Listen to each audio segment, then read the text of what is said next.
kar nov šok. No. Danes ob 10:20 smo dobili obvestilo, da je prišlo do požara v tem poslovnem objektu. Seveda takoj smo izvedeli, ko smo prišli na kraj, smo ugotovili, da gre za precej obsežen požar, tako da so sočasno potekale aktivacije tudi kar mnogo prostovoljnih gasilskih operativnih enot. Ob 2 popoldne požar še ni pod nadzorom, aktiviranih je okoli 330 gasilcev, ki se borijo z zahtevnimi razmerami. Hvala Bogu, kolikor sem slišal, ni nobenih poškodovanih. Marko, se že ve, kolikšna je škoda po požaru in kako bo nesreča vplivala na poslovanje podjetja? Bodo Šparove trgovine jutri odprte? Tukaj je res veliko skladišče, ki oskrbuje praktično celo Slovenijo. Kako bo jutri potekalo delo v trgovinah? Ali bodo morda zaradi tega požara celo kakšne zaprte?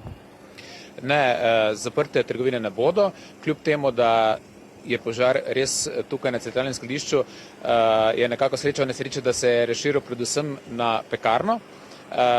Delno je dim zajel tudi skladišče, druge dele skladišča, tako da jutri sigurno trgovine bodo delovale, mi bomo poskrbeli, da vso blago, ki bo v trgovinah, bo neoporečno, seveda pa bo mogoče tu in tam kakšen izdelek manjkal, za kar vnaprej prosimo kupce za razumevanje.